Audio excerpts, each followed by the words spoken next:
Game 1, the Eastern Conference Finals, Celtics, Pacers in the books, and it was full of drama all the way to the Final Four. The Celtics had not played since May 15th after making easy work of the Cavs in their second-round series, with the Pacers about to play their third game in the last 5 days in 3 different cities. Jason Tatum coming out hard and in full effect for the Celtics. They started the game with a 12-0 run, that spin move baseline there for the dunk, and won. Celtics were up 8. About 6 to go here in the first half. Little pump fake by Miles Turner. Knocks down the wide open 3. He had 18 points in the first half, his most in a half in his playoff career. 3 minutes to go before the break. Jaylen Brown, contested shot, off the mark. Haliburton rebounds. Other way, Pascal Siakam bobbles it. Who's going to come up with it? Siakam eventually finds Aaron Nesmith for the layup. What a sequence that was. A bunch of hustle on both sides. But it was the Pacers who come away with it, and they tie the game right before the end of the half. Haliburton from the Celtics logo. Oh, bottoms. Deep 3, and we would go to the half all square. All right, third quarter. Turner just throws it up in the air. Turnover. Tatum. Finish. And then here Tatum at the top. Little pull up from 3. Bucket. They push the lead to 8.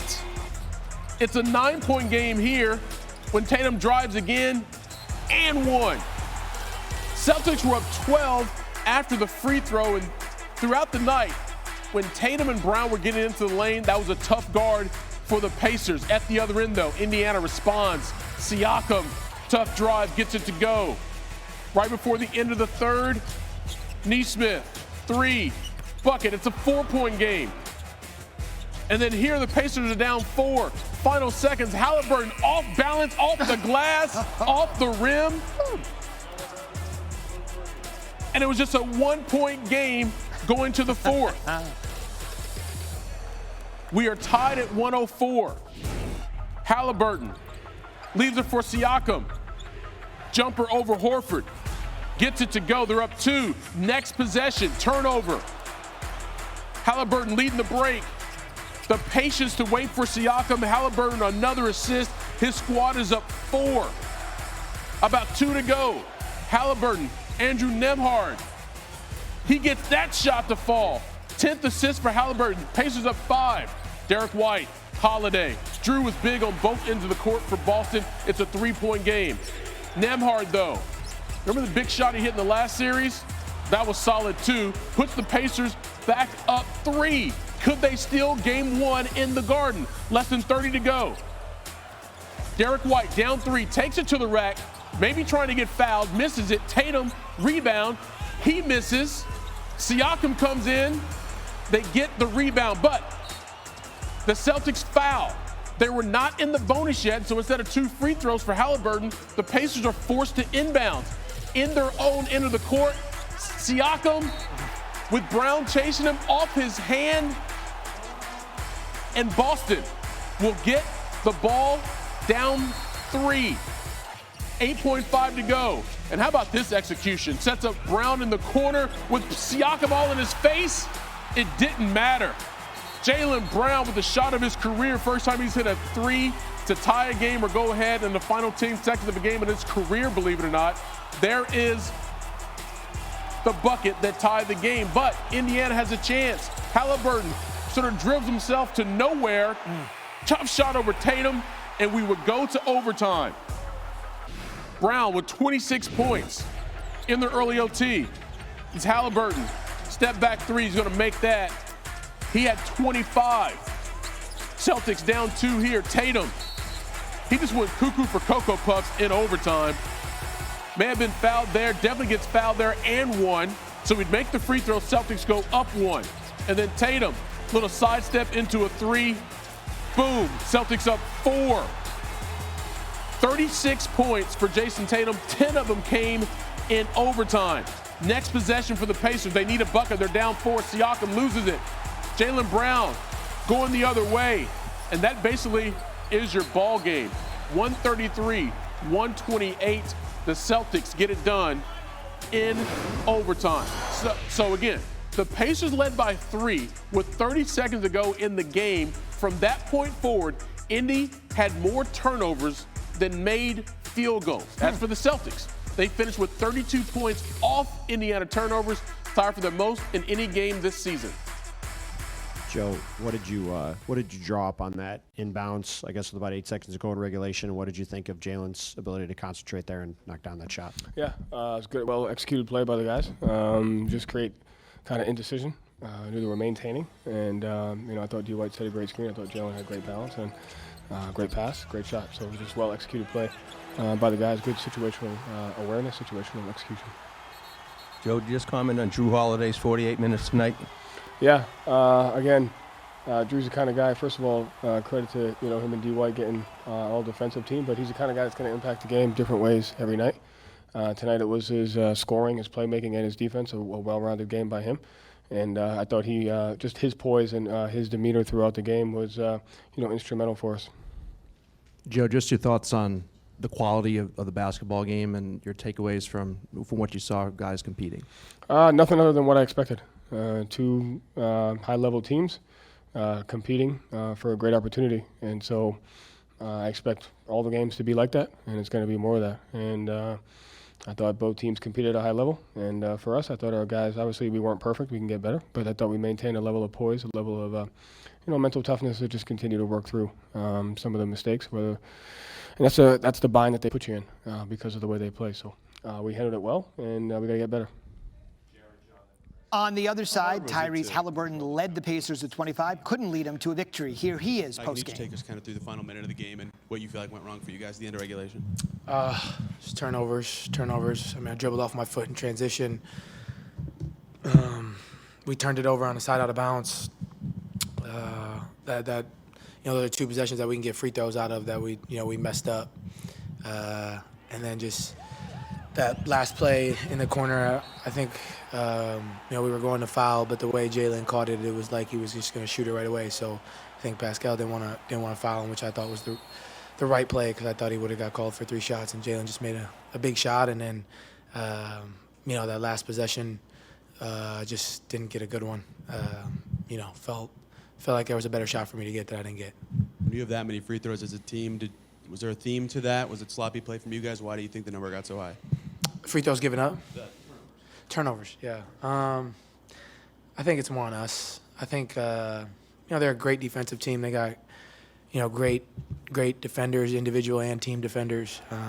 But they're not a team who forces a ton of turnovers. They're a solid team. I just felt like we had a lot more of them were probably on us than them forcing them. So we got to clean that up. And, outside of tonight and one game in last series, we've really taken care of the ball. So we'll fix it in game 2.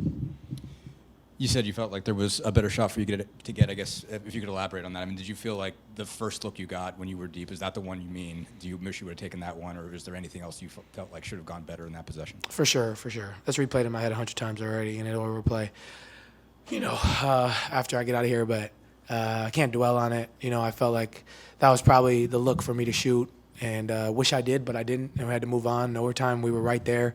Just didn't get enough stops when need be. I turned it over down there, down the stretch. But we were right there to win the game still in overtime. So, it happens, and I learned from it moving forward. Well, I love the way our guys fought in this game. This loss is totally on me. With 10 seconds in regulation, we should have just taken the timeout, advanced the ball, and found a way to get it in and made a free throw or 2 and ended the game. But it didn't happen, and we made some other mistakes, but our guys just need to concentrate on fighting the way they fought in this game from start to finish, and we'll be back Thursday. Rick, what to you was the root cause of your turnover issues tonight? 21, I think, was the name. 22 for 32 points is what I saw. 22, yes, that was one again. Sorry. We made mistakes. And so that's an area we got to clean up. And then, rebounding was pretty even. But we did a lot of good things that we need to continue to do. And, we've been a tough-minded, resilient team really for almost the entire second half of the year. But we got to continue with that and come back in here on Thursday night. Was there instruction to foul before that round 3, even though there wasn't really a chance to do so? Yes, but he caught the ball and he was faced up, so Pascal decided to lay off, which was, I understand, that's probably the right decision. You don't want to give up a 4-point play. So, look, a lot of things had to go wrong for us and right for them. They did. And so, we got to own it, and we got to get ready for Thursday. Just obviously, you mentioned the fight. There's certainly, you guys had a couple double-digit deficits you were facing. Just what did impress you in those moments about, in terms of their fight and their ability to come back in those situations? Well, we just, all year long, our battle cry has been continue to play, continue to push tempo, continue to execute, keep playing no matter what, and it's served us well, and it did tonight too. And so, we got, it's unfortunate we did so many good things in this game that it came down to a couple of mistakes at the end, but this is the NBA playoffs. And we've got to learn from it, and we got to bounce back. Unhappy Indiana Pacers fans, Tim Legler is back. Take us through a couple of plays they're going to be replaying in their minds until we get to 8 p.m. Thursday night. Two big ones. Let's start with the inbounds play. This is the anatomy of how you give a game away. And let's just talk about how this is all set up here in the beginning. And I don't like when I'm inbounding the basketball and there's 3 defenders here and you've only got 2 offensive players really engaged in the initial action. Because right off the bat, Jrue Holiday now is playing center field. So he's just going to read the best place to go to deny somebody the basketball. Here we go. We start to play it. You see Nesmith starts to break toward half court. Now, remember I said 3 people here involved. This is why he's not open. Derek White's that third guy. And you can see he kind of comes up the sideline because you can see Nesmith is looking here. But because Derek White's sort of hovering, he doesn't want to go in that direction. So now we go option number 2. The next look is going to be over here at Tyrese Haliburton. But watch what Haliburton does. He sort of backs up, and then he takes this really wide angle toward the corner. I would rather see Haliburton do this. Come into Jrue Holiday's body and take a much flatter route to the basketball right here for a shorter pass and get Holiday off of you. Instead, he goes corner. Holiday denies this. Okay, so now what's the third action? It's right here, middle of the court. Well, once again, Derek White is right in the way, so he can't throw this ball early. As a result, Siakam comes straight down the lane rather than breaking toward the ball. By the time he does break toward the basketball here, Jaylen Brown has closed that distance, and you end up turning the basketball over. I just thought the spacing was poor, the screening wasn't great, and guys didn't take sharp angles toward the inbounder. And then this is the biggest shot of the game offensively. You see what they're trying to do here. Tatum's going to set this screen. He's going to flare out. They want Nembhard on Tatum. So he thinks about going back here to him, but Derek White ends up getting downhill off the dribble. When he gets into the lane, Nembhard continues to retreat. Now he's in no man's land. This is Nembhard right here. He is guarding Jason Tatum, who is right here. Watch how far he has to go to close out. Great up fake, let him fly by, and now you got time to get on balance, take a really nice on balance, easy pace shot, puts them, instead of 1, it's now a 4-point game. Biggest play, I thought, offensively of the night, other than obviously the Jaylen Brown 3 at the end of regulation to force overtime. Incredible. Real quick, Thursday night, the thing you've got to look for from the Pacers. I think for the Pacers, you've got to recover on the turnovers. That's the bottom line. 22 turnovers, 32 points. You can't recover against a team as good as Boston. Give them that many extra possessions. Take care of the basketball. Keep the pace the way you want it. I think you've got a great chance to recover mentally. For Boston, it's what Jaylen Brown said. You've got to get back for the early push up the floor. It's not always direct transition basketball. Sometimes it's the secondary break, and they force you to retreat because of how fast they get up the floor. That's what Jaylen Brown was alluded to. So both teams have adjustments to make. No doubt. 7 different Pacers. 7 different Pacers had a turnover. We'll see it. Game 2, Tim will be back with us Thursday night. Tim, thank you. Thanks, Zubin.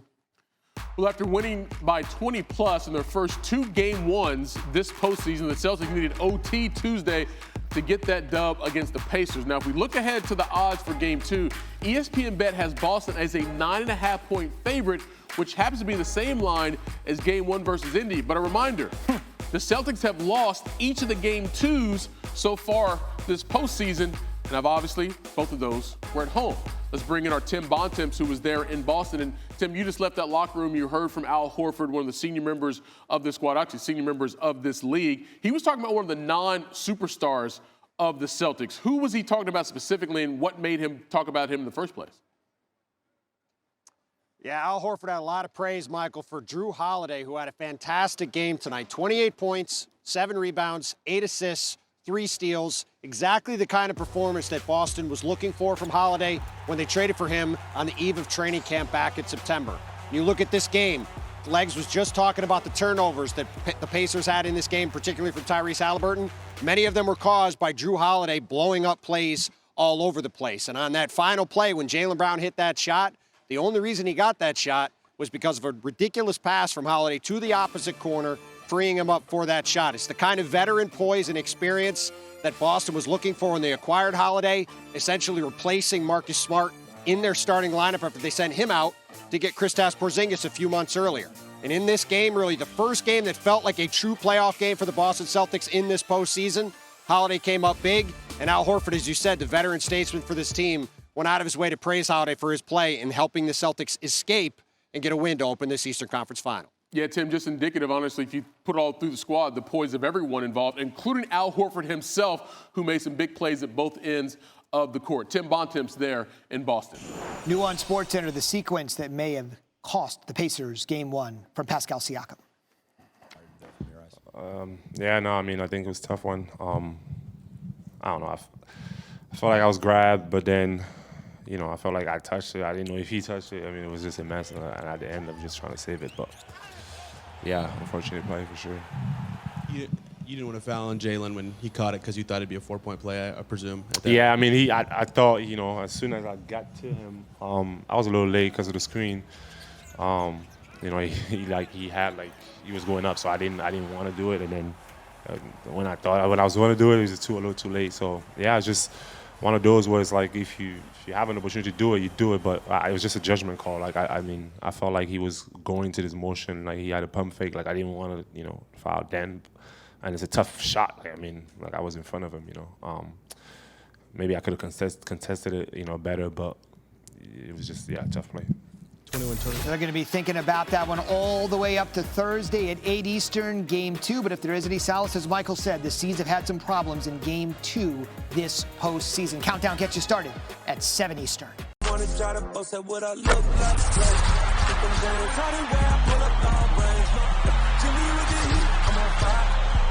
It's 88 over here.